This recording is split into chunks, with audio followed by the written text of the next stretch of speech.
నమస్కారం. సద్గురు జ్యోతిష్యాలయం వారి ఆగస్టు నెల ద్వాదశ రాశి ఫలితాలకు కావాల్సినటువంటి రాశి ఫలితాలన్నీ కూడాను 12 రాశులకి మనం చెప్పబోతున్నాం.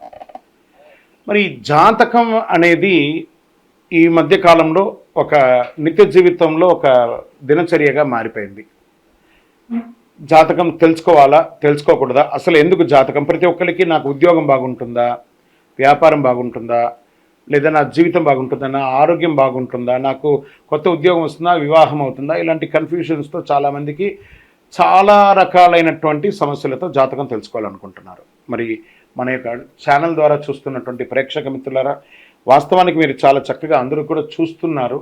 కొంచెం ఒక లైక్ అండ్ షేర్ చేయండి, కొంచెం బాగుంటుంది. మీ మిత్రులందరికీ కూడా షేర్ చేయండి. మరి ఎవరెవరు జాతకం తెలుసుకోవాలి అని అనుకుంటే, మీకు వృత్తి వ్యవహారపరంగా, వ్యాపారపరంగా, ఉద్యోగపరంగా, వివాహపరంగా, ఆరోగ్యపరంగా ఉంటే మాత్రమే మనలాంటి సద్గురువులకు మీరు మెసేజ్లు చేయండి. ఈ యొక్క జ్యోతిష్యం చెప్తున్న గురువులకి మెసేజ్ చేయండి. నెంబర్ కనబడగానే ఒక వాట్సాప్ పెట్టేసి మెసేజ్ అని చెప్పి పెట్టకండి దయచేసి. మళ్ళీ చెప్తున్నాను, జాతకం పడుతున్న వర్షానికి ఒక గొడుగు మాత్రమే, కానీ జాతకం జీవితం కాదు.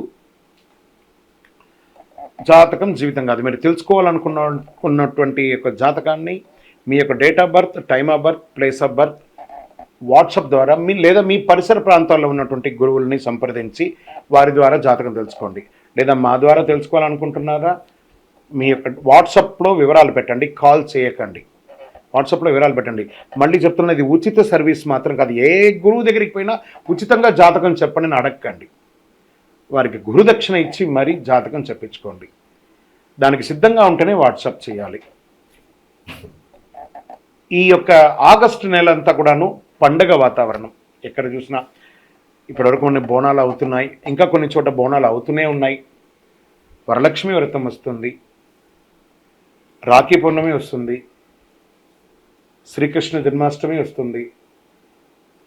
ఎన్నో రకాలైనటువంటి పండగల వాతావరణంతో ఉన్నటువంటి తెలుగు వాళ్ళందరూ కూడాను చేసుకున్నటువంటి ఒక పండుగలో సద్గురు జ్యోతిషాలయంలో ఈ యొక్క జ్యోతిషాస్త్రరీత్యా ద్వాదశ రాశుల్లో 11వ రాశి అయినటువంటి కుంభరాశి మిత్రులారా, మీరు ధనిష్ఠా నక్షత్రం 3, 4 పాదములు, శతభిషా నక్షత్రం 1, 2, 3, 4 పాదములు, పూర్వాభాద్ర నక్షత్రం 1, 2, 3 పాదాలకు జన్మించిన మీరు కుంభరాశి వారిగా పరిగణించబడుతున్నారు. ఈ ఆగస్టు 2024 శుభాశుభ ఫలితాలు ఎలా ఉన్నాయంటే, ఫస్ట్ 7.5 శని, 7.5 శని, ఏళ్ళనాడు శని అంటారు చూసారు, అది నడుస్తుంది. కాబట్టి శని సంచారం చాలా గట్టిగా నడుస్తుంది. కుంభరాశి మిత్రులకి ఆగస్టు నెలలో ఈ మాసం ప్రతికూల ఫలితాలు ఎక్కువ ఉన్నాయని కూడా చెప్పచ్చు. ఓవరాల్గా కూడా ద్వాదశ రాశుల్లో ఒకళ్ళిద్దరికి తప్ప మిగతా అందరికీ కూడాను కాస్త ప్రతికూలంగా ఉన్న దేవగురు బృహస్పతి అనుకూలాన్ని కలిగిస్తూ ఉంటాడు.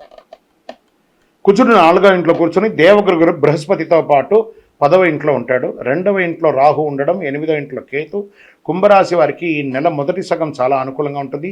ముఖ్యమైన వ్యవహారాలు వ్యతిరేక ఫలితాలు ఉంటుంది. ద్వితీయార్థంలో ఇబ్బందులు బాగా ఉండొచ్చు. మారుతున్న పరిస్థితులు మిమ్మల్ని ఏదో విధంగా నిరాశపరుస్తూ ఉంటుంది. జాగ్రత్త. ఫస్ట్ ఆరోగ్యపరంగా తీసుకుంటాం. ఏదైనా శస్త్రచికిత్స జరిగే అవకాశాలు ఉన్నాయి, జాగ్రత్త. ఉద్యోగంలో ఆధిపత్యం పెరుగుతుంది. పై అధికారుల దగ్గర నుంచి బాగా స్ట్రెస్ పొందుతూ ఉంటారు. సహోద్యోగులతో వివాదాలు వచ్చే అవకాశం ఉన్నాయి. ఇతరుల వ్యవహారంలో ఎంతవరకు జోక్యం చేసుకోకపోవడం మంచిది.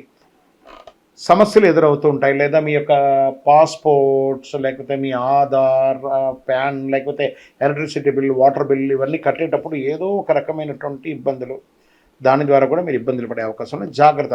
కుటుంబ సభ్యులతో అకారణ వివాదం, ఇంట బయట పరిస్థితులు వ్యతిరేకంగా ఉంటాయి. నెల ఆర్థికంగా మితమైన ఫలితాలను పొందవచ్చు. వృత్తి వ్యాపారంలో అంతంత మాత్రంగా సాగుతాయి. అవసరానికి చేతులు డబ్బు నిలవ లేకుండా నూతన రుణ ప్రయత్నాలు అవకాశాలు ఉన్నాయి. డబ్బు ఆదా చేయడంలో కొంత ఇబ్బంది ఏర్పడే అవకాశాలు గట్టిగా ఉన్నాయి. ఆదాయానికి మించి ఖర్చులండి కుంభరాశి వారికి. కొత్త గందరగోళం వస్తుంది. ఆరోగ్యపరంగా శ్రద్ధ వహించాలి. ఆహారపు అలవాట్లు బట్ట మంచి శ్రద్ధ అవసరం. స్త్రీలకు ఆరోగ్య సంబంధిత సమస్యలు బాధిస్తాయి. విద్యార్థులు మరింత కష్టపడాల్సి వస్తుంది. వ్యాపారస్తులకి కొత్త ప్రయత్నాలు ఏది చేయకండి, ఉన్నదాన్ని ఇలా చేసుకుంటూ వెళ్ళండి. మీరు కాకపోయినా మీ కుటుంబ సభ్యులతో మీ వ్యాపారంలో ఇన్వాల్వ్ చేసి వాళ్ళతో చేయించండి. మీరు కాస్త బిహైండ్ ఉండడానికి ప్రయత్నం చేయండి. రాజకీయ నాయకులకి మిశ్రమం అని కూడా చెప్పచ్చు. షేర్ మార్కెట్ అస్సలు ముట్టుకోకండి ఈ నెల. మీడియా రంగం వారు కూడా జాగ్రత్తగా ఉండాలి. ఐటీ రంగం వారికి చాలా ఇబ్బందులు వచ్చే అవకాశాలు ఉన్నాయి, జాగ్రత్త.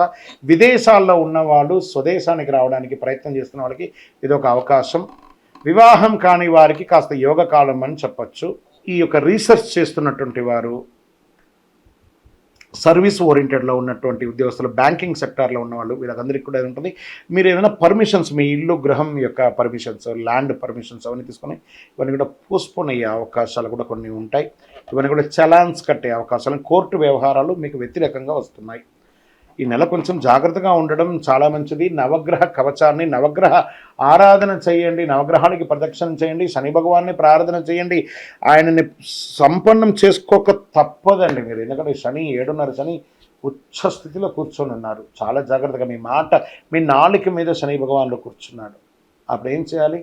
సైలెంట్, గమ్ గణపతి అని ప్రతిదాన్ని చూస్తూ ఉండండి.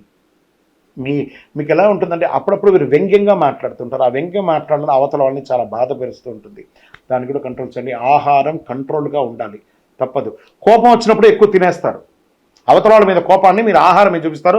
అది మీ శరీరం మీద ఇంపాక్ట్ పడుతుంది. కుంభరాశి మిత్రులారా, స్త్రీ పురుషులు ఎవరైనా కూడా జాగ్రత్తగా ఉండండి. ఎవరికి షూరిటీ ఇవ్వకండి. మీరు నడుపుతున్న వాహనాన్ని కానీ, అది స్కూటర్ కానీ, కారు కానీ, ఎవరికి కానీ ఇవ్వకండి. అవసరమైతే ఓలా, ఊబర్ బుక్ చేసి పంపండి, కానీ మీ వాహనాన్ని ఇవ్వకండి. వాళ్ళు చేసిన తప్పు కూడా మీరు లీగల్గా ఇష్యూస్ పొందే అవకాశాలు బాగా ఉన్నాయి. జాగ్రత్త. సుమి, చిట్ ఫండ్స్ ఇవన్నీ కూడా జాగ్రత్తగా ఉండాలి. బ్యాంక్ లోన్స్ ఇవన్నీ కూడా చాలా జాగ్రత్తగా ఉండవలసినటువంటి ఒక సమయం. పరిహారం, మీ పరిసర ప్రాంతాల్లో ఉన్నటువంటి నవగ్రహ దేవాలయాలు, ఏ దేవాలయంలో ఉన్న నవగ్రహాలు ఉంటే నవగ్రహాలకి ప్రతి శనివారం 19 ప్రదక్షిణాలు చేయండి. శని భగవానునికి బెల్లం పెట్టండి. బెల్లం ముక్క ఉంటుంది కదా, ఆయన పాదాల దగ్గర పెట్టండి. మీ వయసు ఎంత ఉందో అన్ని దీపాలు వెలిగించండి. పరమేశ్వర, ఈశ్వర శబ్దం కలిగిన వాడు శని, ఈశ్వర శబ్దం కలిగిన వాడు. ఆయన్ని ప్రార్థన చేయండి, ఆయన్ని ప్రసన్నం చేసుకోండి. బ్లూ డ్రెస్, బ్లాక్ డ్రెస్ ఎంత వీలుంటే అంత చేయండి. ఒక నల్లని గొడుగు ఉంటుంది కదా, ఆ నల్లని గొడుగుని ఎవరైనా ఒక పేదవాళ్ళకి దానంగా ఇవ్వండి. మీకు తెలిసిన వాళ్ళకి, అది స్ట్రేంజర్స్ దారిలో అలా ఉంటారు కదా, వాళ్ళకి ఇవ్వండి. ఒక గొడుగు దానం ఇవ్వండి. మీ వయసు ఎంత ఉందో అన్ని దీపాలు వెలిగించండి. కరుంగాలి మాలను ఖచ్చితంగా మెడ మీద వేసుకోవడానికి ప్రయత్నం చేయండి. మీ వయసు ఎంత ఉందో అన్ని దీపాలు వెలిగించండి. మీ ఇష్టదైవాన్ని ప్రార్థన చేయండి. జాగ్రత్త. సుమి, కుంభరాశి మిత్రులారా, మీ యొక్క వ్యక్తిగత జాతకం తెలుసుకోవాలనుకుంటే కింద కనబడుతున్న నంబర్కి మీ యొక్క date of birth, time of birth, place of birth WhatsApp చేయండి. విజయోస్తు.